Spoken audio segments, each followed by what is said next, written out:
What is going on, everybody? Welcome back to the Civilization 5 Disappearing Civs AI Only battle. We have now cleared the area that was previously owned by the Songhai and the Huns, and it will be harder to tell exactly where the cities were, but we will obviously... I guess it looks a bit neater and everything, so that's fine. We'll see. The Zulu already profiting on the disappearance of the Songhai. Now, I'm an episode or a day ahead because of the break I took the other day, just to catch up a little bit. So I am a day ahead on this series again. There was a point where I was just literally making an episode, having to rush to upload it. It got bad, but took that day. Now we're back ahead again. It's fine. But yeah, so I don't know exactly. I haven't seen the reactions to the Huns and the Songhai moving. I haven't had all the tomatoes thrown at me for it just yet, but I'm sure that's coming tonight. But yesterday for you, but yeah, tonight for me, because I'm, like I said, a day ahead. But yeah, there's plenty going on still. Plenty of exciting times. Rome fighting Britain. I don't know how Britain's got in here, but fair enough with their red coat units. The Zulu peaced out with Egypt, which leaves them with a whole of one city left. There is not many. There's only two of the original, three. Well, if you include Egypt, three. Only three of the original civs that started in Africa remaining. Because of course, removing the Songhai also technically removed the Garamantes. A little bit harsh, but yeah, they were dead, but they were part of the Songhai, so all their cities disappeared as well. And there is no Carthage in this game, which we ran out pretty quickly, to be honest, at 43. I think the introduction of Canada, it's not against Canada, but I don't know. I feel like Canada, the Goths was probably, and Parthia was too much. And obviously then I actually had to remove Assyria before we even started, because I miscalculated the space around this region. So, yeah, we probably could have squeezed one more in. I mean, if I could have added one civ to any location, I feel like it would have had to have been Burundi. I feel like they would have done fine on this map, just because it's not... Obviously, they're not as protected, but yeah, I think Burundi, in terms of balancing, I would have probably wanted to have another one in South America, but none of my mods are loading, so I have to find some new ones, and then, obviously, my new ones aren't loading either, until I go through and sort those out, which I keep completely forgetting. It's like when you just put off something you really don't want to do. That is what it is. As much as I would love to do an Asia AI only series, I wish there wasn't half as much setting up. There you go. If anyone wants a job, volunteering, not joking, come set up AI only battles. It's a good paid role. You'll be paid in... You'll get tips. You'll be told, when I put out episode 1 of a new AI only battle, I'll tell you what's happened in episode 2, so you can make a better prediction. That is, and you can avoid the geo curse. That might be the plan. And instead, you set up the AI only battles for me and just ship me a computer every time. We'll have 2 computers. I ship you one. You ship one back. That could work. You set up the next one on that one. Other than that's definitely a cost-effective.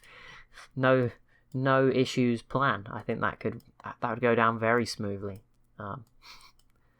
Right, Russia, what are you up to? I feel like they're going to profit very much off of this disappearance, although the Goths and Parthia are taking the early advantage. Russia has grabbed one city right on the edge of the territory. I mean, it's still there. They actually nabbed a customs house, which is a nice little gain for them. They do have another settler up as well. I don't know where that one's going. It's changed its mind a couple of times now. And Zulu, what are you up to? I'm hoping we got enough storage left for this episode.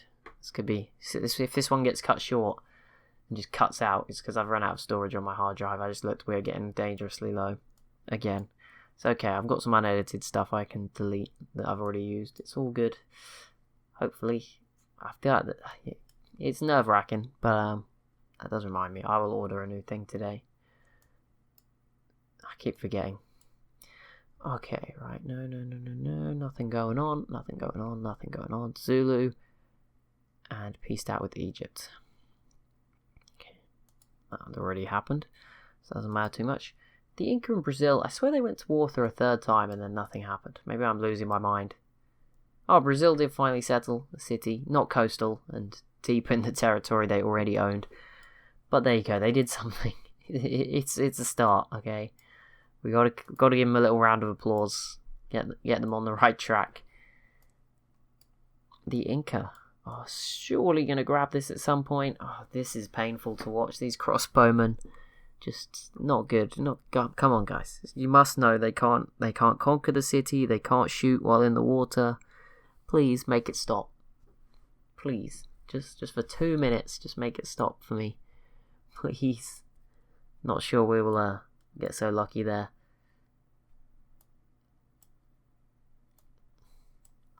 Canada looking pretty good.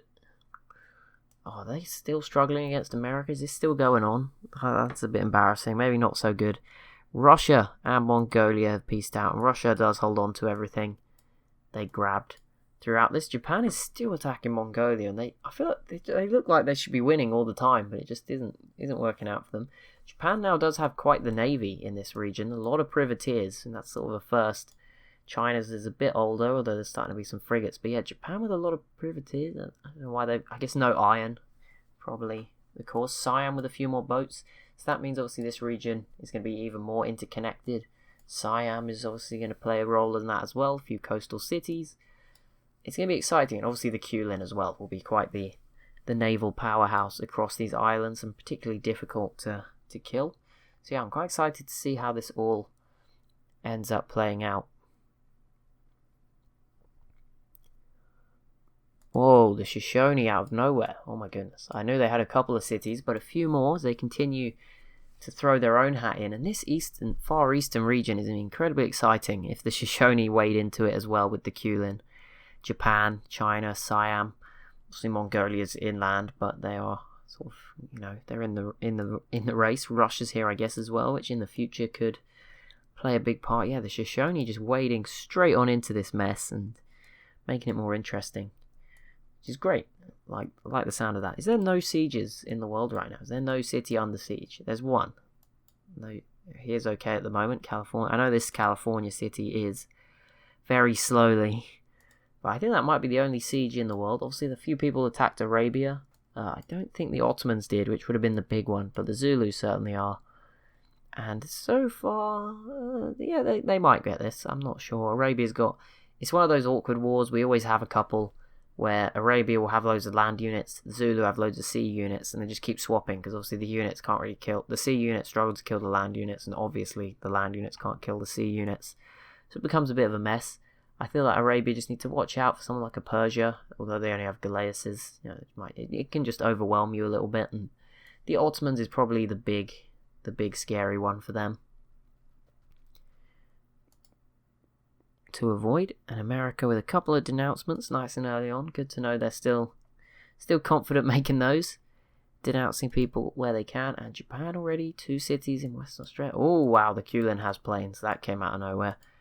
That is also first. So the tech, I know the Zulu have battleships, so each civ sort of specialising its own little advanced part of the tech tree. Oh no, okay, Shaka has planes too. Never mind, I didn't see those.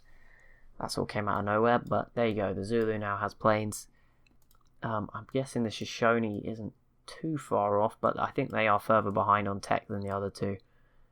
We'll see. But yeah, I think the Zulu and the Kulin definitely making the fact they have so much space to expand into and can still expand. Kulin have New Zealand, a few more islands out this way, and just other random spots to go for. The Philippines here, for example, because they're about to settle there. Obviously, the Zulu now have all of this space to go after. Morocco is yet to push out a settler. I feel like it might be because they're at war. I know also sometimes someone suggested last time, I think, that the AI, not in this, it was something else about settlers, but like the AI, when the AI builds settlers is already sort of pre-decided or coded in, so they might, be in the build queue for a little while before they actually try and take advantage of this. But Egypt is straight up with another settler. That's positive. If you put one like here, where the citadel is, I think that would survive. Just citadel, mountains, and you'd get a lot of production. Probably not the best of food, but I'll take a gamble sometimes, I guess. Yeah, England not having a good time here. Rome will survive. They're not even that weak, to be honest, in Europe. They're doing okay. The Ottomans could again be a threat to them. A lot of privateers, but Rome's starting to have frigates, so they can fight back. And yeah, that iron versus not having iron battle becomes important. More nether. Did the Gulf settle? No, they're just wandering around sort of aimlessly, trying to guess where to go. Russia's not even moved their settler just yet. They have artillery, of course. It's quite the unit, but Russia is very spread out, so certainly not as strong as we've seen them in some of our recent games. Although they bottled the last one as well, so won't give them too much credit on that front. California, here you go. They're trying their best to defend. We'll see how this goes. The Shoshone starting to have better boats as well now. Things are getting a bit nerve-wracking for some of these civs. And we have another ideology. It is autocracy for Canada. I think... It wasn't autocracy. Autocracy was struggling. So that's a bold move from Canada to go for autocracy when order seemed to be the flavour of the month. But yeah, there you go. Autocracy for Canada. Not quite what we'd expect from the Canadian government. But, you know, I don't think we'll see freedom. It's normally only Venice that will go for it, and Polynesia sometimes, I think. And that might... No, sorry, India. Maybe Polynesia. But definitely India and Venice. Normally the only two I've ever seen really go that way. I think Brazil could, in theory, go freedom if they weren't, like, threatened. Like, if they were just doing fine and free and whatever. But, yeah, I mean, it's very rare. Depends what sort of victory they're going for. In a domination-only world as this one is, it's very unlikely. You know, it's pretty unlikely as it is anyway. But domination-only certainly focuses it towards autocracy and order. I did not click on spies, I don't think. But I think I meant to click on something else. But we can have a look. Biggest cities in the world. Korendurk, which is, I'm guessing, the Kulin's capital or something like that. 30 population is the biggest. Tokyo then in second at 28. Then it's Beijing at 26 in China. The Kulin again with I don't know what the rest of their name is. And Hunkpapa from the Shoshone, which is actually the former Sioux capital, at 25. Rio at 23. The Kulin again with Muralbark, 23. Texas, Houston, Moscow's also at 23, Tiwanaku of the Inca, and then Thebes, Kyoto, and London are at 22. Interesting. Yeah, I think social policy, ideologies, yeah, it's mostly order, but Canada does come along and bring 10 more tourism, but yeah, the Kulin definitely leading the way. All these nations in dissidence, although they're all just above zero happiness, so maybe that will prevent revolutions for a bit longer.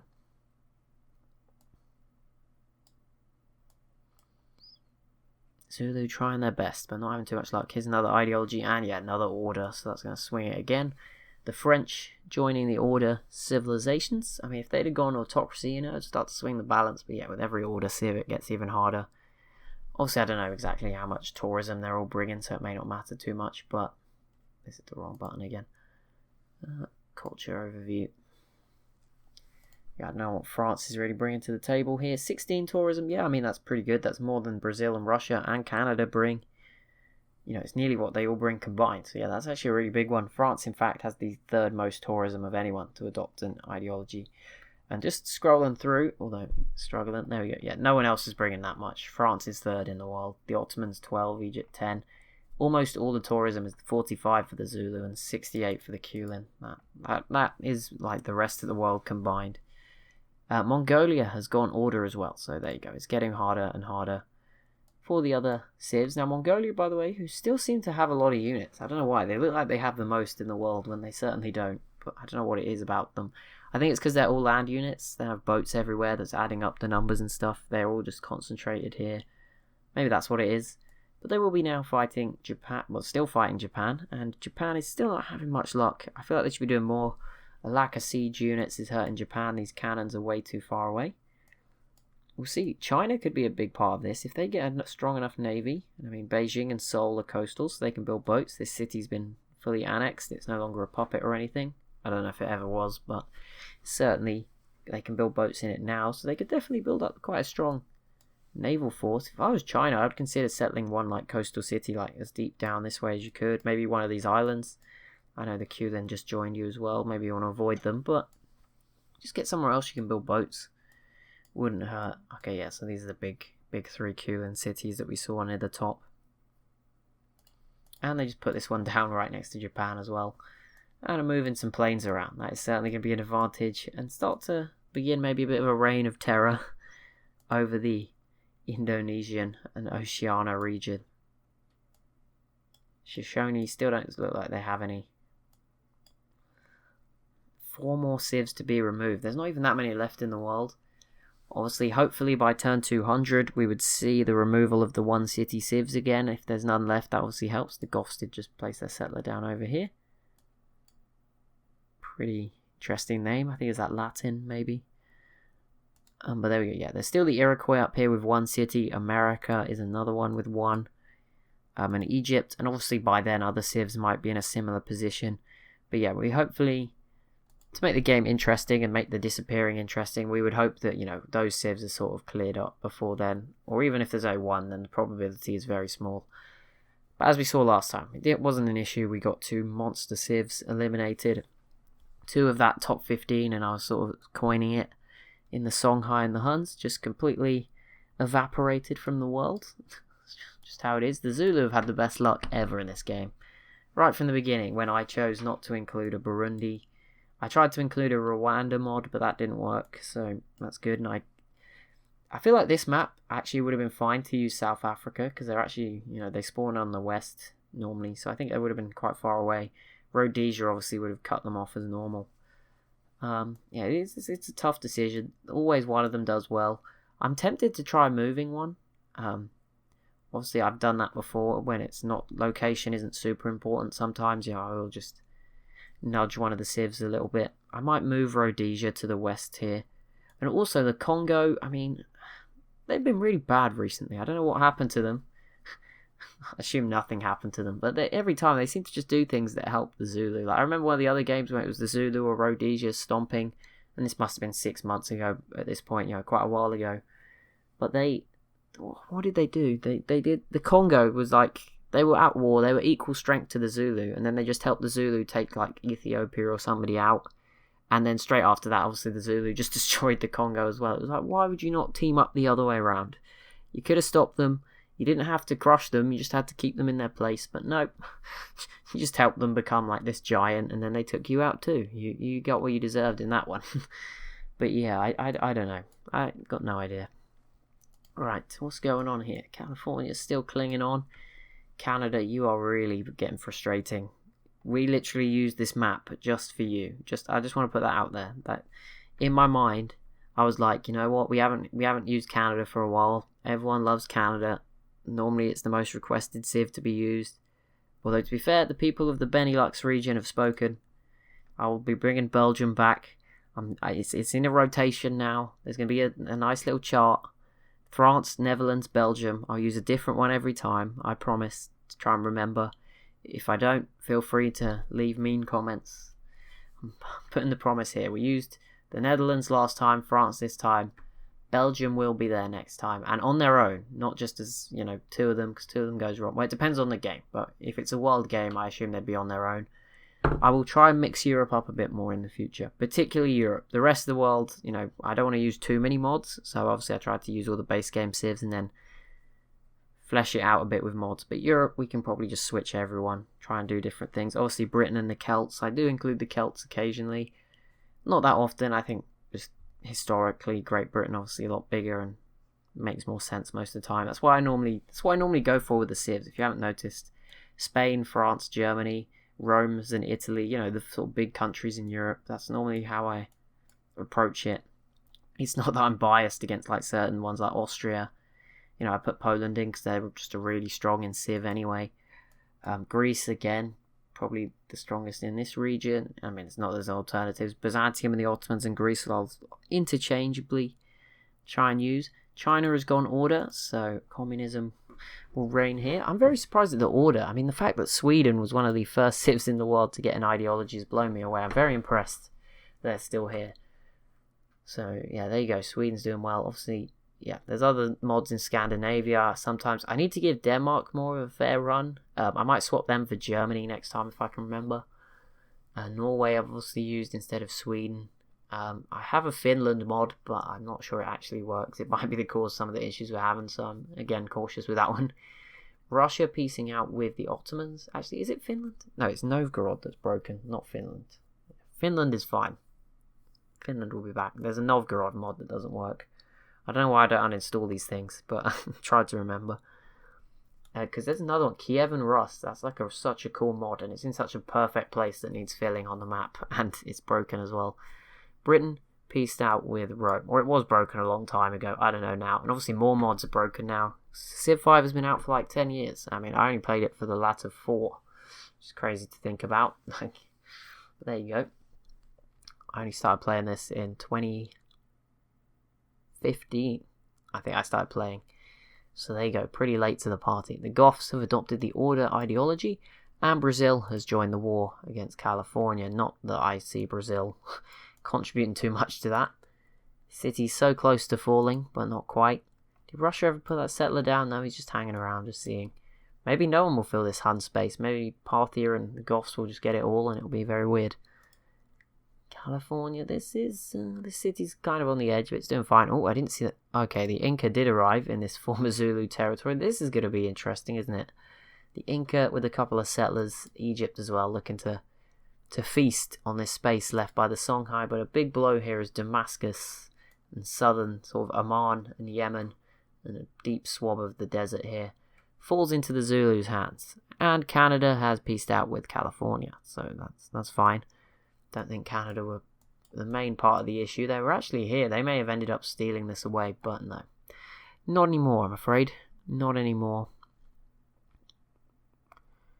Go on, Japan. Do something big. How are you doing? How's this? Not even under siege. Yeah, Mongolia is no longer fighting Russia. I think Japan is probably going to be driven back now. Probably a peace deal. I mean, look at their units. They're both pretty strong. I don't think anyone's going to win this. I don't even know how who comes out on top in this region. Is there like a solid... I don't even know what the best strategy is. Sometimes we can see it and the AI just doesn't do it. Here, I don't even know. I feel like a team war is the way to go, but every single time one breaks out, where not even a team war, but where two people are at war at the same time, the other one pieces out. It's like a mess. But yeah, I mean, China are probably enjoying this. Japan and Mongolia focused on each other. They're just sat here rebuilding themselves up. They do probably are military-wise the weakest. Not even the weakest. It's just these boats can't help against Mongolia, so that they're in a situational disadvantage, I would probably say. And obviously they probably have to worry about the Kulin more than Mongolia doesn't have to worry at all about the Kulin for now. So that's, again, situationally probably benefits Mongolia to China. Siam have been obviously causing China some issues too. Okay, ideal. Oh, there we go. Egypt, out of nowhere, adopts freedom. It's always like one city remaining civs in Africa. It was Burundi last time, Egypt this time. Going for freedom. And, you got to respect it. Good job, Egypt. They just want to live their last few days before the Zulu invade in peace. There you go, fair enough. And they are spreading it with this settler, so that's cool. The Incan settler is still here. I couldn't see it for a second, but he's still there. Morocco and France still fighting. I can't believe Morocco's missed out on this gold rush opportunity for settling. To be fair, Shaka's not been too intrigued by it either. He cautiously ventured on the edge. Maybe there's a bit of superstition in some of these civs. They don't want to settle where someone who just disappeared is from. I get that, I guess. Japan pieces out with Mongolia. No crazy cities changing hands, but they are now both free to obviously go and do other things. Not sure what that would involve for Japan, to be honest. Everyone is terrifying and around them. The Inca did grab that city right next to this one, using the mountain as a good spot. So yeah, this could give them a little bit of land. And the Mayans versus California. Everyone trying to get rid of them, but the Incans are in the way and just doing it in the worst way imaginable. So bad.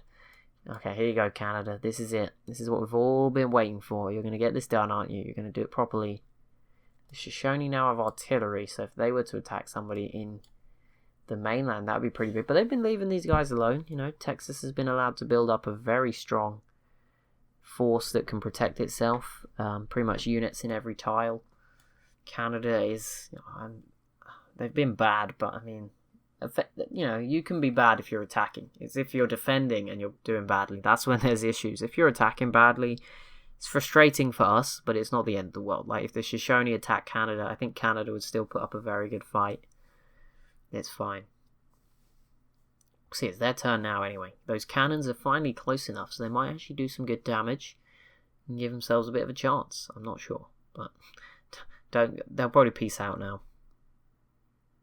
Don't get our hope. No, they'll get it into the red and then they'll peace out. That is how this works. It's the circle of life. City gets sieged poorly for 30 turns. City finally gets into the red. Peace deal. That is the only way this works. Ooh, yeah. See, okay, so Canada should get it soon. Those cannons certainly doing enough. These riflemen are in a bit of danger, but I mean, there's another one here. I'm sure they can get this done. They actually have great war infantry too, so Canada keeping up with some of the big boys for technology as well. Great War Infantry. Pretty rare. I don't think we've seen it outside of the top 3 civs so far. I don't even know if the Shoshone has any, to be honest. I think that's by choice, but I don't, I guess maybe if they've not gone for the right technology either. They do have artillery though, which is at the same sort of level. I think the Inca may. No. Yeah, I don't know who has Great War Infantry. I'm pretty sure the Zulu do. But that might be it, to be honest. Brazil, who has refused to settle coastal cities in their own territory, or cities that would have given them a lot more land. They've let other people come and settle here. Has now decided to send some settlers across the Atlantic, which has now been cut off by the Incans. Like, they are only going to get this bit of land here. What on earth are you doing? France v Arabia, not too big, but if other people start to join in, then of course it could become pretty big. The Ottomans is the key one, which isn't going to happen because it's their turn right now, and they are fighting Persia, which is just not going well at all. I can see those units. Don't think I don't see them. Just crossing the sea. Process turn for Russia. Siam, what are you up to? Yeah, the Harappans. I mean, this area wasn't really filled up either. Not many of the areas that have been vacated filling up too quickly. No one in North America disappeared, did they? But to be fair, they've not been too keen on settling and hopping in there. The Zulu borders, slowly have sort of done it, but the borders have filled up Ethiopia more than the actual cities. The cities are right on the edge. Yeah, Harappa certainly wasn't really replaced. It's more borders. I know Parthia did settle here as well, I guess, so that does help. But a lot of it has just been border growth. Brazil versus Arabia. Okay, maybe soon. Maybe soon we will see someone. I mean, the Ottomans is definitely the big one here. That would probably be the end for Arabia if the Ottomans decide. And it would be a much better win for them. I don't know why they're going after Persia. Just ignore Persia. Just go after Arabia. Get this. I mean, obviously what happens after that with Shaka is probably not good. But, enjoy your temporary moment. I don't really see what else they can do. They might get a good shot at Rome if other people attack them again. If a fully strength France goes back at them and stuff like that, you might get a shot at Rome, but not much else is going to go your way just because of the location. Again, you might be able to team up with Russia against the Goths or something, but nothing crazy is going to really come out of this, I don't think. So yeah, they may as well just go after Arabia, is what I'm trying to say. Sorry, Arabia. Maybe the key is if I don't say anything. If I pick a civ to win, they will always die in episode 2. Maybe I just need to not commentate on these games. I actually had a comment on an old one saying why was I commentating on it. So maybe they were right. Maybe they'd seen the future. Maybe they knew I was going to have this thought. Should we just sit here in silence instead? Yeah, it works for me. Less work. That sounds good. Just do 6 battles a day. It's with no sound. I could do that. But please don't comment whether you'd want me to or not, because I would feel certainly undervalued. I don't know, that'd be pretty confidence destroying, wouldn't it? So let's move on from that topic. Me talking is certainly what we need. It's all fine. I definitely bring some value, right? Surely. Okay, how are we doing? Oh wow, there's a battleship up in this Red Sea, which pretty much has trapped all these other boats. That is not a good prospect, because this battleship can probably tear through them pretty easily. That's kind of scary. Would not want to be stuck in there. Just imagine being one of these units for a minute. Don't even think about it from a civ perspective. Think about it like there's riflemen on this boat. They are facing a ship that is powered by electricity probably. They don't even know what electricity is, or steam power. I guess I feel like these boats are ran on steam, aren't they, or something? Just fires. But yeah, that's got to be pretty scary. And there's still crossbowmen on land. I mean, these guys have got a great time. They're just riding camels around. That seems pretty fun. Maybe not for the camels. Also, these camels don't really have humps. Are they sat on the humps? That just feels mean. I feel like that would be a painful thing for the camel. Although it's just water, isn't it? I don't know. But that will be it for this episode. So as always, we have discussed some very random topics, and if you would like to continue those discussions in the comments down below, you're more than welcome to. It would also be appreciated if you could leave a like on the video if you've enjoyed it. And yeah, if you haven't already and you've watched this far, it would be amazing if you could subscribe too. I'm sure I'll be able to do something special if we hit 1,500 fairly soon. No idea what it will be. but I promised something special, so I'll have to come up with something special.